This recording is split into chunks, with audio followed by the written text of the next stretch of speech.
এর আগেও 111-এর সময় তাদের উপস্থিত করানো হয়েছিল, তারা বন্ড সই দিছে যে ঠিক আছে আমরা উঠে যাবো, তো আমাদের মাসখানেক সময় দেন। ওই সুযোগে তারা 14 বছর ধরে এখানে অবৈধভাবে আছে। আমার নিচের এটা অফিসিয়ালি পার্কিং, তারা টেম্পোরারিভাবে ছিল এবং যে কথা বলছে সে নিজেও সাবলেট হিসাবে আছে, নট সরাসরি।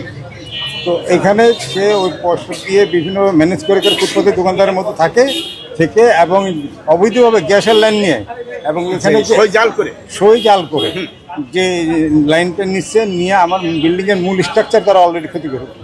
এরা তারা আজ থেকে আরও 40 বছর আগে পজিশন বিক্রি করছে, তার মা তার বাবা মিলে পজিশন বিক্রি করে চলে গেছে।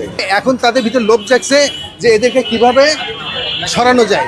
তারা রাজুকের সাথে যোগসাজ করে সবাইকে খালি করে নিজেরা এই দখলে নিতে চাইতেছে।